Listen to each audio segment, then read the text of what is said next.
اجتك دعوة من برنامج مسامح كريم. هي بعدت عني وانا ما اعرفش ايه السبب. حبت عليه، حبيبته تركته وما بيعرف ليه. انت مالك ومالنا دلوقتي؟ انت لو هتسامح حاجه زي كده انا مش مسامح. يعطيك العافية. مرحبا. شو اسم حضرتك؟ اسلام. اسلام، برافو صح. اسلام، اجتك دعوة من برنامج مسامح كريم يلي بنعرض على رياكشن بلس. تمام. في حدا تعرفوا البرنامج؟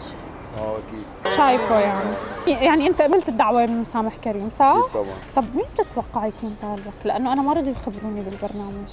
مين متوقع يكون طالبني؟ مين طالب منك السماح؟ فكر. معلش أنا بحب أسمع هاي القصص بصراحة. مين مزعلك؟ وقت كنت بحب واحدة وكده وحصلت بينا ظروف بقالنا فترة كبيرة ما بنتكلمش. هي اللي طلبتك؟ هي اللي كانت طلباني الأول بس دلوقتي بعدت وأنا ما كنتش عارف السبب. لا، بتتوقع إنه هي اللي طالبتك على مسامح كريم؟ مش عارف بصراحة. هي الوحيدة اللي مزعلتك؟ انت هي اللي تركتك؟ هي اللي تركتنا. ليه؟ شو السبب؟ والله مش عارف أي سبب، هو احنا كنا بنتكلم عادي ومرة واحدة كده بعدت وما اعرفش. حبت عليك؟ بالظبط. حبت عليك؟ لا هو مش حبت عليا.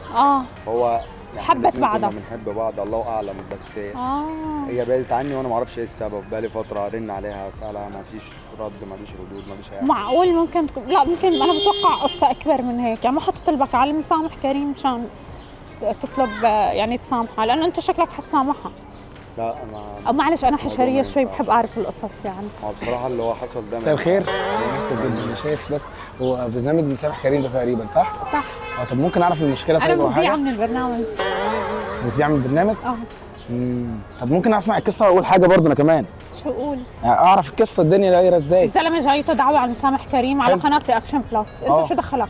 ما انا جاي انا بسمع قصته للزلمه حبيبته. ما انا برضه وانا معدي كده، انا كنت واقف هنا كده معدي يعني بتكلم التليفون فسمعت قصته يعني. حبيبته تركته وما بيعرف ليه. حسيتك اتلوثت في الموضوع. هو عادي يعني. انت شو دخلك؟ انا بس الموضوع حرقني فانا قلت اجي له يعني مع نفسك. اصل احنا كلنا شباب زي بعضين وما احبش اشوف اخويا متقلوظ وهو واقف كده. انا ما بتوقع حبيبته هي البنت اللي بعت لك الدعوه، ما بعرف. هي ممكن تكون حد وقح مثلا فان هو يتقلوظ حد وتحب حد تاني، فلا ده مش طبيعي. انا ما احبش حاجه زي كده تحصل معايا. لا طبعا. يعني انت كنت متقلوظ في الموضوع. كانت المفروض تعرفني على الاقل. المفروض ما تبعدش وانا مش عارف ايه السبب. هي ما اتبعتش اي حاجه. لا. انت اتقلوظت وهي مع دماغها. سلامه كده اهو. مع السلامه. لا انا ما احبش حاجه زي كده. لا هي حبت بعد. لا اعترض ان احنا لازم نروح نجيب له حقه. مش حضرتك مسامح كريم؟ انت لو هتسامح حاجه زي كده بس ما بعرف اذا هي البنت نفسها، ما بعرف. هو انا عم له انت شو بتتوقع؟ قال لي هي البنت تركتني. ما طبيعي، اصل البني ادم الراجل بيبقى عارف الحاجه اللي وجعاه، فهي دي حاجه اكيد وجعاه. فانا لما عديت من هنا انا سمعت رعشه صوته، فرعشه صوته هي اللي ضايقتني. فانا لما جيت على الموضوع انا حسيت انا ماشي حاسس ان هو متقلوظ. فانت ازاي يعني تقبل؟ شو يعني متقلوظ؟ متقلوظ. شو يعني متقلوظ؟ مش عارف يعني متقلوظ؟ يعني اللي هو اتغفل. طب وانا عايز اعرف برضه انت مالك ومالنا دلوقتي؟ انا لقيتك انا جاي من البرنامج، انت شو دخلك؟ انا جاي اصالحكم على بعض. لا ما تشغلش بالك. هو صالحنا على بعض؟ انا جاي اصالحكم انتوا الاثنين على بعض. لا هو بتحل مشكلتي بس.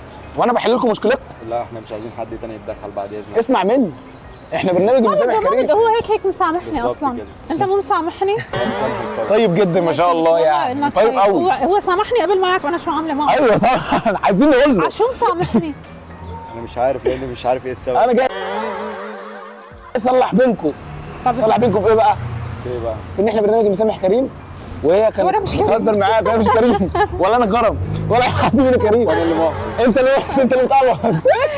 احنا جايين نصلح بينكم بقى. اول شيء ما في شيء يعني ظرف فاضي اصلا، ما لك دعوه على مسامح كريم. نحن عم نعمل فيك مقلب. تمام؟ طلع لي هنيك. شفت الكاميرا؟ تمام.